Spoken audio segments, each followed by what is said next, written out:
जय हिंद दोस्तों। और स्वागत है आपका द इंडियन आर्मी नर्ड में, your one stop for everything Indian army. Imagine करिए एक बड़ा सा सवैना जहां सूरज ढलने लगा है। एनिमल किंगडम में लीडर्स खुद ब खुद निकलते हैं, वो भी अपनी अल्फा इंस्टिंक्ट की वजह से। चाहे वो सेरेंटी में दहाड़ते हुए शेर हों या जंगल में शिकार करते हुए वुल्व्स, ये एनिमल्स हमें सिखाते हैं कि एक स्ट्रॉन्ग लीडर का मतलब बस पावर नहीं होता है, बल्कि उसका काम होता है पैक को एक साथ प्रॉस्पेरिटी की तरफ लेकर जाना। और guess what, same theory apply होती है ह्यूमन जंगल में भी। लीडरशिप सिर्फ ऑर्डर्स देना नहीं होता है, बल्कि यूनिटी, पर्पस और डायरेक्शन का परफेक्ट बैलेंस होता है। सीजर से लेकर नेपोलियन तक इन हिस्टोरिकल लेजेंड्स ने स्ट्रैटेजी और लीडरशिप से कई सारी जंग जीती हैं। हमारी हिस्ट्री बुक्स भरी हैं गैलेंट मिलिट्री लीडर्स की स्टोरीज से, जिन्होंने अपनी ट्रूप्स को कॉन्फ्लिक्ट्स के स्टॉर्म में गाइड किया। और इंडियन मिलिट्री हिस्ट्री के पैंथियन में एक नाम है जो सबसे ज़्यादा ब्राइट है, field marshal Hormusji Framji Jamshedji Sam Manekshaw, also popularly known as Sam Bahadur.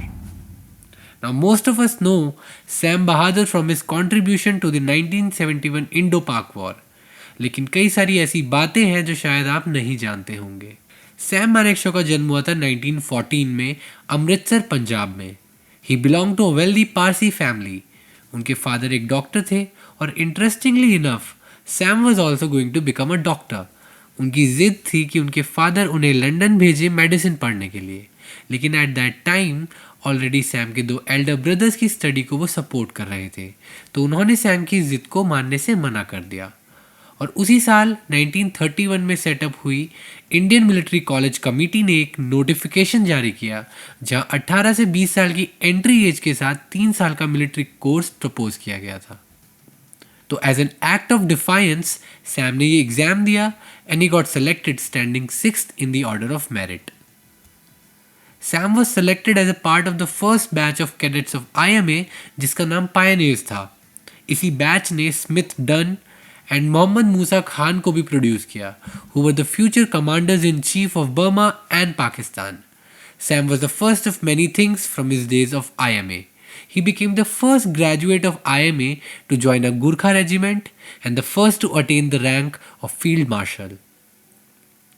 Sam Manekshaw ने सेकेंड वर्ल्ड वॉर के दौरान ब्रिटिश भारतीय सेना में एज एन ऑफिसर ऑपरेट किया था। उन्हें 12 फ्रंटियर फोर्स रेजिमेंट के 4th बटालियन में नियुक्त किया गया था। उन्होंने जापानीज सेना के खिलाफ बर्मा कैंपेन में एक्शन देखा। इस दौरान ही had 9 bullet wounds and he still manage to survive that. 1947-48 के इंडो पाक वॉर में भी कैप्टन सैम ने अपना कंट्रीब्यूशन दिया। 1962 के इंडो चाइना वॉर में ब्रिगेडियर सैम ने एक ब्रिगेड कमांड की, जो रिस्पॉन्सिबल थी डिफेंड करने के लिए अरुणाचल प्रदेश के सेला पास को। 1971 के इंडो पाक वॉर में सैम मानेकशॉ का रोल एक पिविटल मोमेंट था उनके मिलिट्री कैरियर में। It had significant implications for the Indian subcontinent.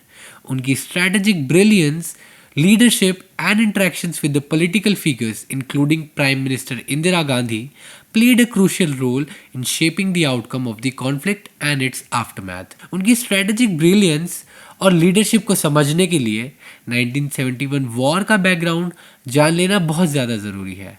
1971 का इंडो पाक वॉर इमर्ज हुआ था ईस्ट पाकिस्तान में, जिसे आज हम बांग्लादेश के नाम से जानते हैं।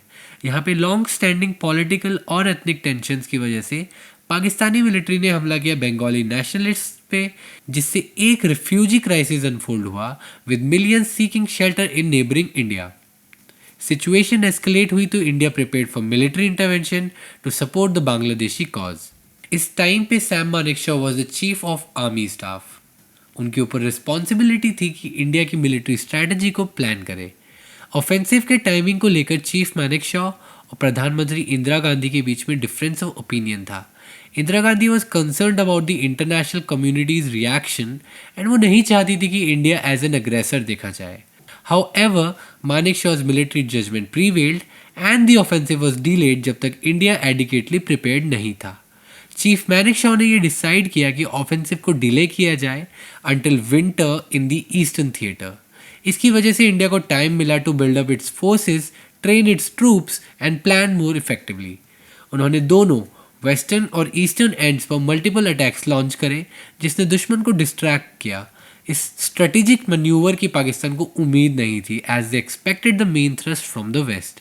Chief Manekshaw effectively utilize psychological warfare, जिससे पाकिस्तानी फोर्सेस का मोरल बहुत ज़्यादा गिर गया था। इस वॉर से जन्म हुआ बांग्लादेश का एज एन इंडिपेंडेंट नेशन।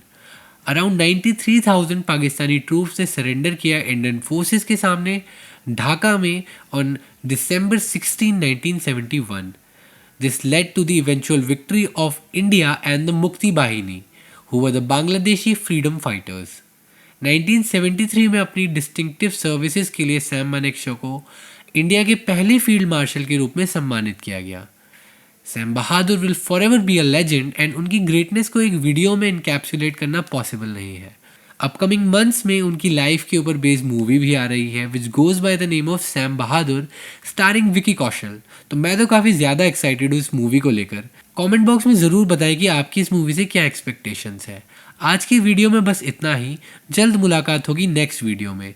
तब तक के लिए जय हिंद, जय भारत।